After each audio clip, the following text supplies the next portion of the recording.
साथियों, स्वागत है आप लोग का आपके अपने चैनल फिजिक्स पढ़ना पे। उम्मीद करती हूँ कि आप लोग बहुत ज़्यादा अच्छे होंगे और आपकी जो पढ़ाई है वो बहुत ही अच्छे तरीके से चल रही होगी। तो आज के इस क्लास में हम लोग अध्ययन करने वाले हैं गोधुली भाग 2 का। किसका जी? गोधुली भाग 2 का पाठ 2 का अध्ययन। किसका अध्ययन? तो पाठ 2 का अध्ययन, ठीक है, जिसका नाम है विष के दांत। क्या नाम है? तो विष के दांत। और इसका हम लोग क्या अध्ययन करेंगे आज?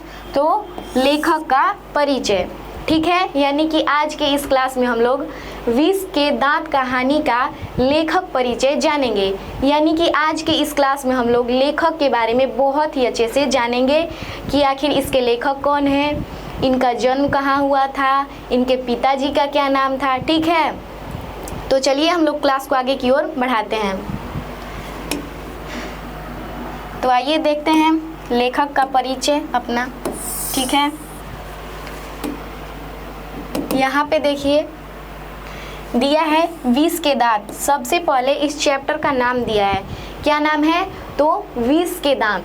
अब आप लोग ये मत समझिएगा ना कि ये जो दांत है वो जहरीला है, इसमें विष है, जहर है। नागिन जैसा कोई इसमें दांत नहीं है, ठीक है। इसमें सिंपली कौन सा दांत है? विष का दांत। इस चैप्टर का बस नाम लिया गया है कि विष का दांत है, पर इस कहानी का अर्थ कुछ और कहा गया है, ठीक है। जब हम लोग कहानी पढ़ेंगे तब जानेंगे कि आखिर इस चैप्टर का नाम जो है वो विष का दांत ही क्यों रखा गया है। आखिर उस दांत में भाई क्या खूबी था? कहीं वो नागिन का नहीं ना दांत था? ऐसा नहीं है, ठीक है। और ये जो कहानी है वो किन्होंने लिखा है? तो हमारे जाने माने लेखक नलिन विलोचन शर्मा जी। कौन लिखे हैं? तो नलिन विलोचन शर्मा जी, ठीक है, इसके लेखक हैं। यहाँ पे देखिए मैं एक बार लिख देती हूँ, ठीक है। ये शर्मा जी जो हैं वो विष के दांत पाठ को लिखे हैं, ठीक है। अब यहाँ पे देखिए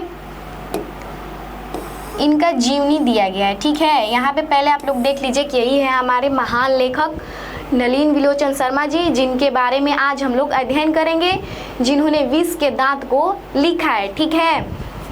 तो यहाँ पे देखिए इनका जीवनी सब दिया है। सबसे पहले लेखक पूछा है कि लेखक कौन है, यानी कि विष के दांत पाठ के लेखक कौन है भाई? तो विष के दांत के लेखक कौन है? तो नलिन विलोचन शर्मा जी हैं। कौन है? तो नलिन विलोचन शर्मा जी हैं, ठीक है।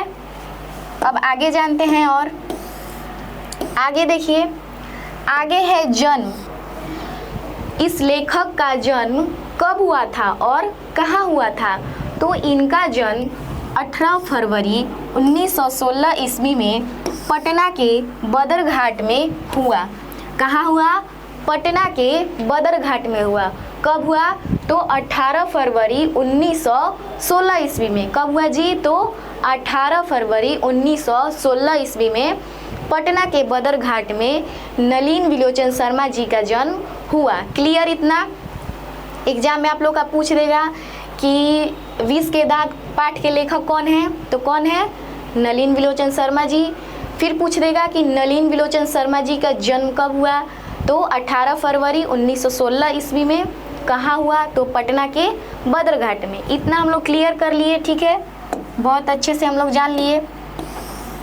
अब आगे जानते हैं कि इनके पिताजी कौन थे, इनकी माताजी कौन थी, ठीक है। तो यहाँ पे देखिए दिया है पिता का नाम कि नलिन विलोचन शर्मा जी के पिताजी कौन हैं। तो इनके पिताजी हैं पंडित रामावतार शर्मा। कौन है जी? पंडित रामावतार शर्मा जी हैं, ठीक है। और इनकी माताजी जो है वो हैं रत्नावती शर्मा। कौन है? रत्नावती शर्मा, ठीक है। क्लियर? यहाँ पे देखिए एक ट्रिक भी बन जाएगा। र से रामावतार हो गया है और र से रत्नावती शर्मा भी हो गया, यानी कि इनके माताजी का नाम और पिताजी का नाम दोनों जो लेटर का जो शुरुआत हुआ है वो आर से ही हुआ है, यानी कि र से ही हुआ है, इसलिए ये मैचिंग कर रहे हैं। तो आप लोगों को याद करने में बहुत ज़्यादा आसानी मिलेगी, ठीक है, कि इनके जो पिताजी हैं वो कौन है? तो रामावतार शर्मा और इनकी माताजी जो हैं वो रत्नावती शर्मा है, ठीक है। अब देखिए इनका मृत्यु देखते हैं कि मृत्यु कब हुआ। तो इनका जो निधन है वो 12 सितंबर 1961 ईस्वी को हुआ। कब हुआ? तो 12 सितंबर 1961 ईस्वी को हमारे महान लेखक नलिन विलोचन शर्मा जी का मृत्यु हो गया, यानी कि निधन हो गया, जो कि एक बहुत ही बड़ा अफसोस का बात है। ठीक है, अब देखिए सन 1959 ईस्वी में वे पटना विश्वविद्यालय के हिंदी विभाग के अध्यक्ष थे। क्या थे जी? पटना विश्वविद्यालय के हिंदी विभाग के अध्यक्ष थे। किस विभाग के अध्यक्ष थे? तो हिंदी विभाग के अध्यक्ष थे। और कब थे? तो 1959 ईस्वी में। कब थे? तो 1959 ईस्वी में नलिन विलोचन शर्मा जी पटना विश्वविद्यालय के हिंदी विभाग के क्या थे? तो अध्यक्ष थे, यानी कि वो हिंदी पढ़ाते थे। क्या पढ़ाते थे? तो हिंदी पढ़ाते थे। जैसे हम यहाँ पे हिंदी पढ़ा रहे हैं, ठीक उसी प्रकार ये जो लेखक हैं वो भी एक कॉलेज था जिसका नाम था पटना विश्वविद्यालय, शायद अभी भी है, इसी के क्या थे? वो अध्यक्ष थे। ठीक है, क्लियर? आगे देखते हैं। वे जन्मना यानी कि जन्म से भोजपुरी भाषी थे। ये जो लेखक हैं वो जन्म से कौन भाषी थे? एकदम अपने वाला स्टाइल, हम लोग का स्टाइल में बोलते थे। कौन सा स्टाइल जी? भोजपुरी स्टाइल। ठीक है, और जाहिर सी बात है कि यहाँ पे जितने भी लोग हैं उनको थोड़ा बहुत भोजपुरी तो आता ही होगा। मेरे को तो बहुत अच्छा से आता है।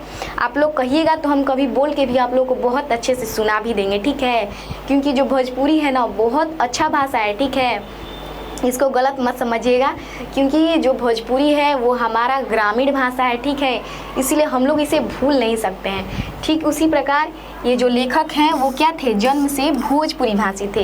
ये भी हम लोग के जैसे ही भोजपुरिया में बात करते थे। कौन सा भाषा में बात करते थे? तो भोजपुरी में बात करते थे। ठीक है, जैसे बोलते थे का हाल बा, ऐसे बोलते थे। ठीक है, यानी कि ये भोजपुरी में बोलते थे। ठीक है, आगे है नलिन विलोचन शर्मा की स्कूल की पढ़ाई पटना कॉलेजिएट स्कूल से हुई। कहाँ से हुई जी? तो पटना कॉलेजिएट से हुई। और पटना विश्वविद्यालय से उन्होंने संस्कृत और हिंदी में एमए किया। क्या किया? पटना विश्वविद्यालय से ही वो क्या किए थे? संस्कृत और हिंदी में एमए किए थे। और सोचिए कि जिस कॉलेज से वो पढ़ाई किए थे अपना संस्कृत में हिंदी और एमए किए थे, उसी कॉलेज में वो क्या थे? अध्यक्ष थे। क्या थे? अध्यक्ष थे। यहाँ पे देखिए हम लोग पढ़े हैं ना ऊपर कि क्या थे? ये पटना विश्वविद्यालय में अध्यक्ष थे। यहाँ पे देखिए पटना विश्वविद्यालय में क्या थे? ये अध्यक्ष थे। सोचिए कितना इनके लिए गर्व का बात होगा कि ये जिस कॉलेज में पढ़ाई की उसी कॉलेज में ये जो है ना अध्यक्ष बन चुके हैं। ये जो है बहुत ही ज़्यादा गर्व की बात है। ठीक है, तो इन्होंने इतना मेहनत किया है तब तो इनका नाम हम लोग यहाँ पे ले रहे हैं। ठीक है, क्या किए थे? तो संस्कृत और हिंदी में एमए किए थे। कहाँ से किए थे? तो पटना विश्वविद्यालय से किए थे। इतना कंप्लीट। अब देखिए आगे चलते हैं हम लोग। अगला इनका कृति देखते हैं।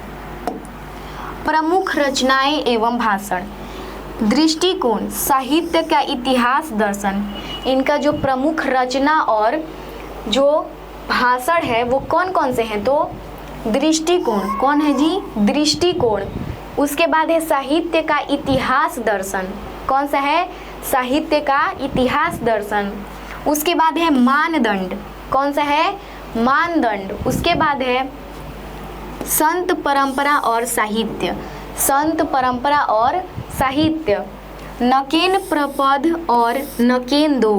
कौन से थे जी? नकेन प्रपद और नकेन दो। इतनी सारी इनकी जो है कृतियाँ थीं।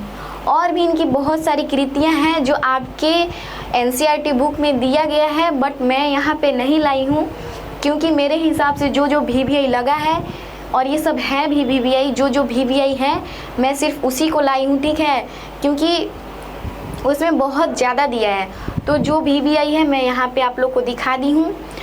अगर आप लोग को संतुष्टि नहीं मिल रहा हो तो आप लोग को एक बार तो किताब ज़रूर खुद से पढ़ना ही चाहिए। ठीक है, तो हम लोग इनका जो है पूरा जानकारी जान लिए कि ये क्या थे। एक बार फिर से रिपीट करते हैं ताकि बहुत अच्छे से समझ में आ जाए।